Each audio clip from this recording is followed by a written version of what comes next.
Friends, hotel சுவையில் கொத்தமல்லி சட்னி எப்படி பண்ணலான்னு சொல்லிட்டு பார்க்கலாம். இந்த சட்னி கொத்தமல்லி சட்னி உடம்புக்கு ரொம்ப நல்லது.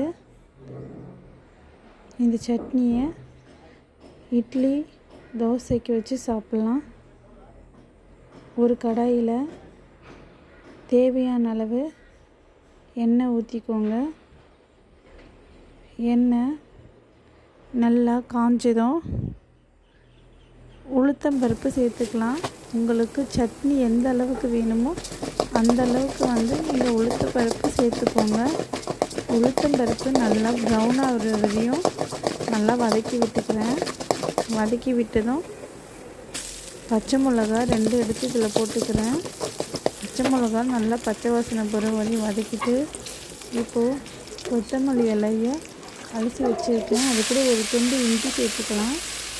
இஞ்சி நல்லா செரிமானத்துக்கு யூஸ் ஆகும். எல்லா சட்னியிலுமே சேர்த்துக்கோங்க இஞ்சியை. இப்போது கொத்தமல்லியும் நல்லா பச்சை வாசனை போகிற வரையும் நல்லா வதக்கி விடுங்க.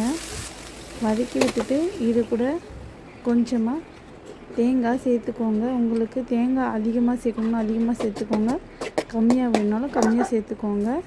இது கூட நெல்லிக்காய் சைஸ் அளவு புளி சேர்த்துக்கோங்க. புளி சேர்த்துட்டு ஒரு மிக்ஸி ஜாரில் அரைச்சி எடுத்துக்கோங்க.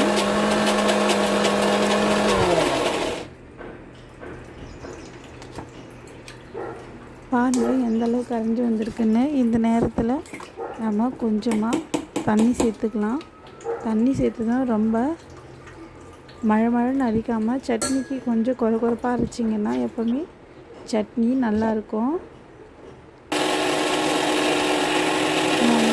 மிக்ஸி போடலாம். பாருங்கள் எந்த அளவுக்கு சட்னி அரைஞ்சி வந்திருக்குன்னு. பார்க்கவே ரொம்ப கலர்ஃபுல்லாக இருக்குது. இந்த சட்னி சுட சுட இட்லி வச்சு சாப்பிட்டிங்கன்னா இட்லி சாப்பிட இட்லி காலியாகிட்டு இருக்கும், அந்த மாதிரி இருக்கும். நீ அரைச்சி முடித்ததும் இந்த மாதிரி ஒரு பவுலில் சேர்த்துக்கலாம்.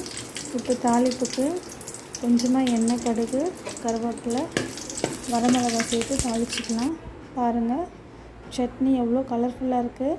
இந்த சட்னி ரொம்ப டேஸ்ட்டாக இருக்கும். நீங்களும் ட்ரை பண்ணிங்க பாருங்கள் ஃப்ரெண்ட்ஸ். என்னுடைய வீடியோ பார்த்ததுக்கு